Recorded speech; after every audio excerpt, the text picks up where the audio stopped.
அனைவருக்கும் வணக்கம். ஜேஎம் என்ட்ரன்ஸுக்கு அன்புடன் வரவேற்கிறோம். ஆடி மாதத்துலதான் அம்மனுக்குன்னு பல விசேஷங்கள் கொண்டாடுவோம். அதனாலதான் ஆடி மாசத்தை அம்மனுக்கே உரிய மாதம்னு சொல்றோம். ஆடி மாதத்துக்குரிய சிறப்பு பதிவுகள் நம்மளோட சேனல்ல பாத்துட்டு இருக்கோம். அதுல நாம இன்னைக்கு பார்க்க போறது ஆடிப்பூரம். இந்த வருடம் ஆடிப்பூரம் 7/8/2024 தமிழ் தேதிக்கு ஆடி 22 புதன்கிழமை அன்னைக்கு வருது. பூரம் நட்சத்திரம் ஆகஸ்ட் 6ஆம் தேதி மாலை 4:42 மணிக்கு ஆரம்பிச்சு ஆகஸ்ட் 7ஆம் தேதி இரவு 9 மணி வரை இருக்கு. ஆகஸ்ட் 6ஆம் தேதியே பூரம் நட்சத்திரம் ஆரம்பிச்சிருதே, அப்ப 6ஆம் தேதி ஆடிப்பூரமா 7ஆம் தேதியான நிறைய பேருக்கு சந்தேகங்கள் இருக்கும். பூரம் நட்சத்திரம் முழுசா இருக்கிறது ஆகஸ்ட் 7ஆம் தேதி தான். அதனால ஆகஸ்ட் 7ஆம் தேதி தான் ஆடிப்பூரம். ஆண்டாள் பூரம் நட்சத்திரத்தை பிறந்த நாளதான் நம்ம ஆடிப்பூரமா கொண்டாடுறோம். இந்த ஆடிப்பூர விழாவை ஸ்ரீவில்லிபுத்தூர்ல 10 நாள் திருவிழாவா வெகு விமரிசையா கொண்டாடுவாங்க.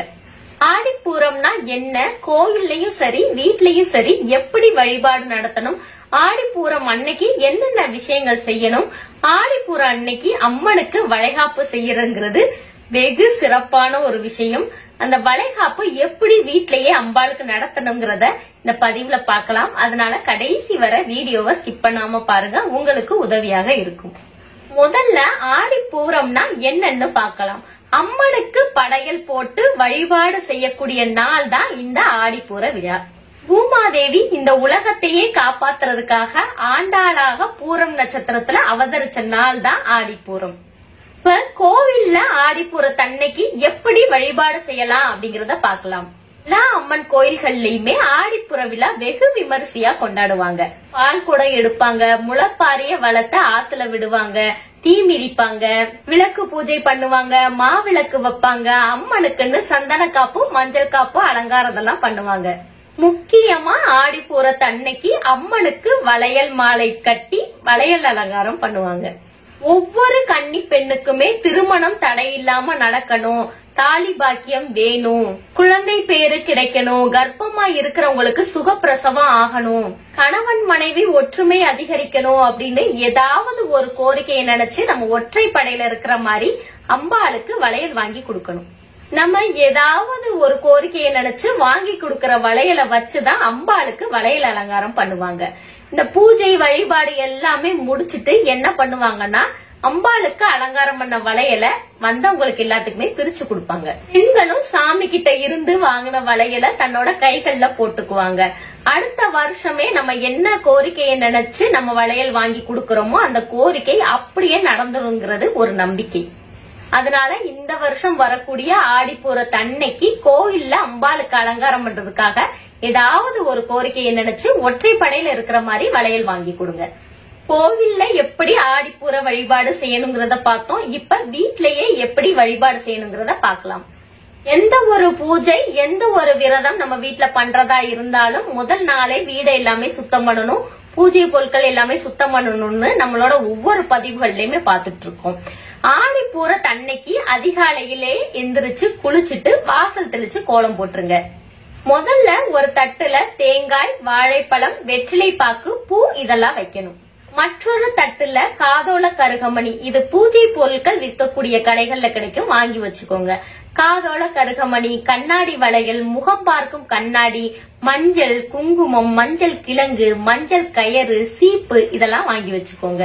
நம்ம பயன்படுத்தின சீப்போ நம்ம பயன்படுத்தின முகம் பார்க்கும் கண்ணாடியோ நம்ம பூஜையில வைக்க கூடாது.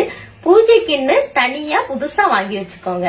மற்றொரு தட்டுல கருப்பு திராட்சை தவிர உங்களுக்கு என்ன பழங்கள் கிடைக்குதோ அதை வாங்கி வச்சுக்கோங்க. மற்றொரு தட்டுல கருப்பு கலர் இல்லாத 5 பிளவுஸ் பீட்டா வாங்கி வச்சுக்கோங்க.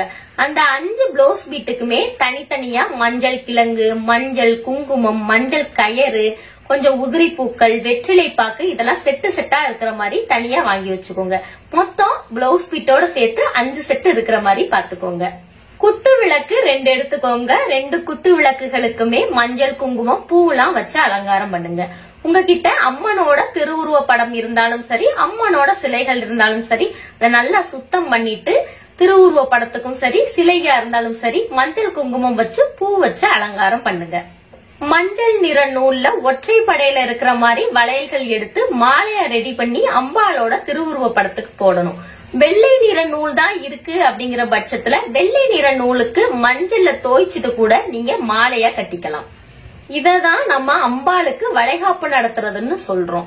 முதல்ல நம்ம ஒரு வெற்றிலை நல்லா கழுவிட்டு மஞ்சள்ல விநாயகர் பிடிச்சு வச்சு விநாயகருக்கு மஞ்சள் குங்குமம் பூ இதெல்லாம் வைக்கணும்.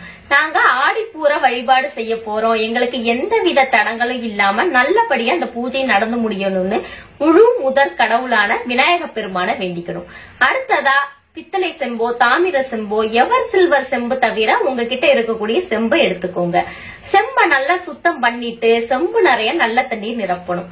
நெர செம்பு தண்ணிக்கு மஞ்சள் குங்குமம் பூ இதெல்லாம் வைக்கணும். நெர செம்பு தண்ணியை தான் நம்ம குலதெய்வமா நினைச்சுக்கணும்.